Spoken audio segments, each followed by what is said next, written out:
Hello, welcome to part 3 of Fiducia's MLTF Typology Insights.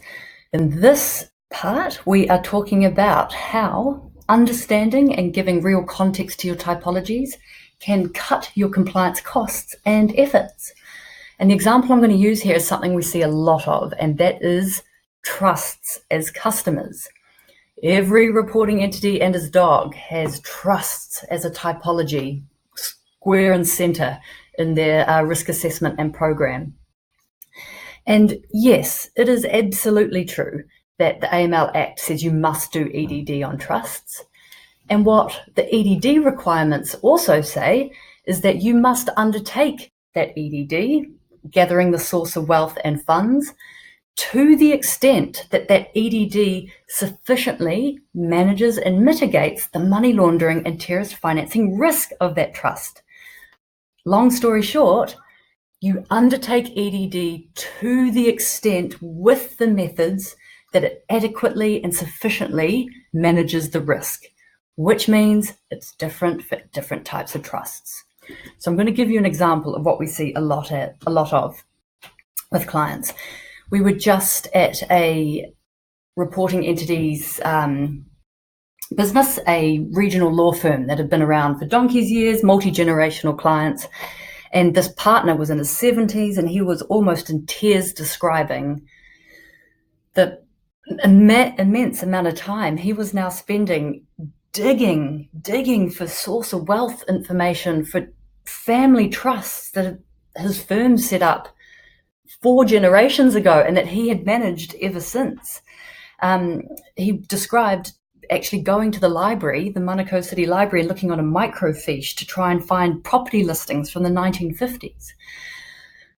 We asked this poor distressed dude, what is the actual money laundering risk of these trusts that you're dealing with? And he had never considered the question. All he knew was that his firm had a policy right here on the right, which says we must do EDD on all trusts, and EDD means source of funds and wealth.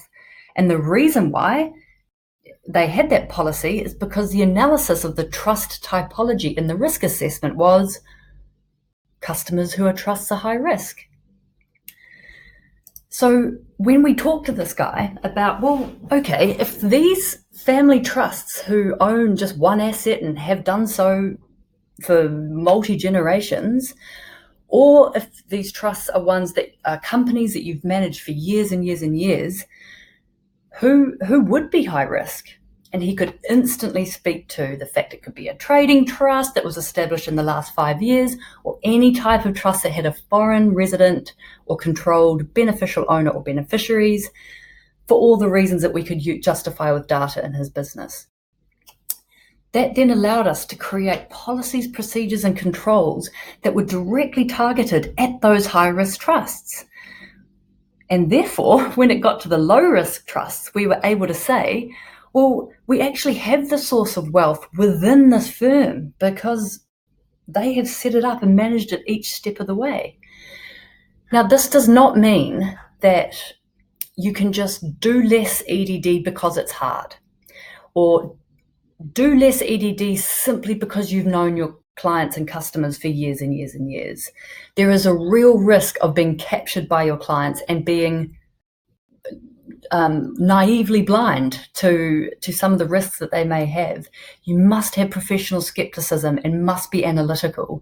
However, in my opinion, it is completely illogical to spend really, really valuable time digging for evidence to manage a risk that doesn't exist. And in fact, I think that's not what your requirements are supposed to be.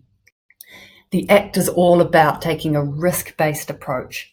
The more contextual you can be with your typologies and define what the actual risk is for each typology using facts, figures, plain language, specific descriptions in your risk assessment, the more logical, straightforward, streamlined, easy, inexpensive your policies, procedures, and controls can be. Tip of the day.